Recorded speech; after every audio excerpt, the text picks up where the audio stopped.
Bom dia, tudo bem? Dia 2 de março, quinta-feira. Morning Call da EQ Investimentos. Vamos lá?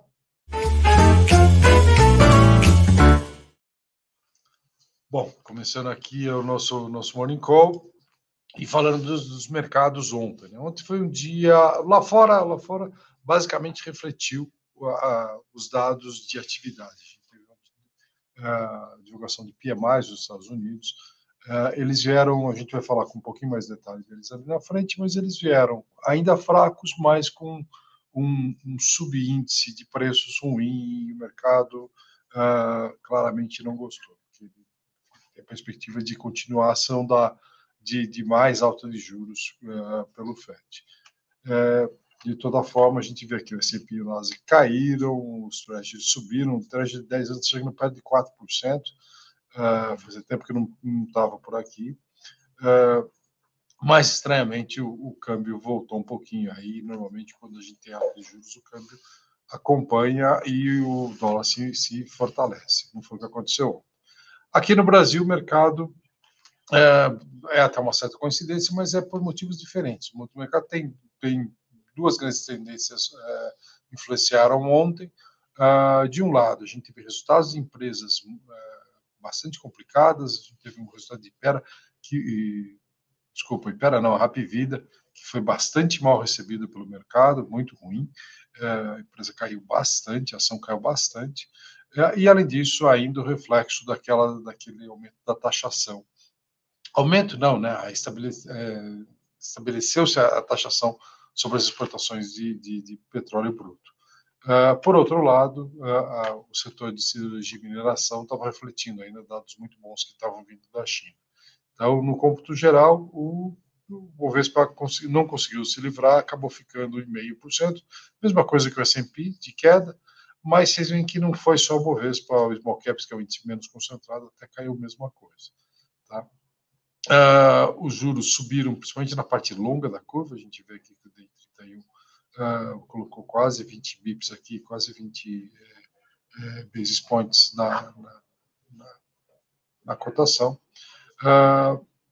E a única coisa que recuou com mais vontade foi o câmbio. O câmbio, depois de um fevereiro muito forte, ele recuou um pouquinho na entrada de março. No mercado de commodities, a gente vê aí também refletindo os dados fortes de China, petróleo, minério de ferro, cobre, todo mundo subindo, aí, colocando preço para refletir. Até as commodities agrícolas acabaram acompanhando ontem. Tá? Na Europa, a gente teve essa manhã a divulgação da inflação de fevereiro.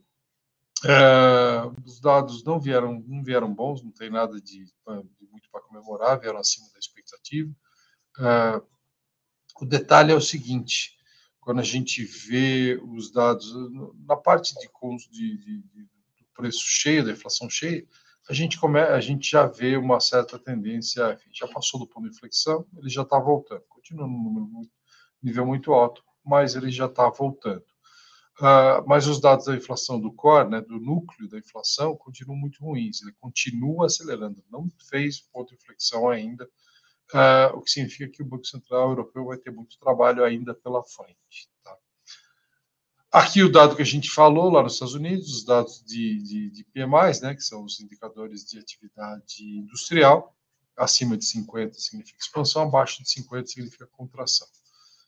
O ISM, que é o principal dado que inventou essa maneira de mostrar a atividade industrial dessa forma, continua bem abaixo da expectativa, uma leve melhora em relação ao mês anterior, mas nada para comemorar muito.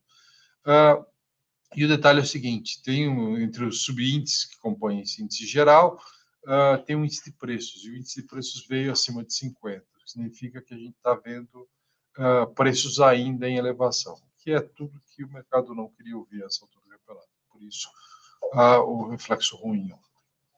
Tá? Aqui no Brasil, a gente falou rapidamente de resultados, mas só para ficar registrado, o resultado de Petro foi um resultado bastante bom, não seria diferente, principalmente com esse preço de petróleo, mas foi o derradeiro dividendo forte, é o grande dividendo de Petrobras, provavelmente é o último deles.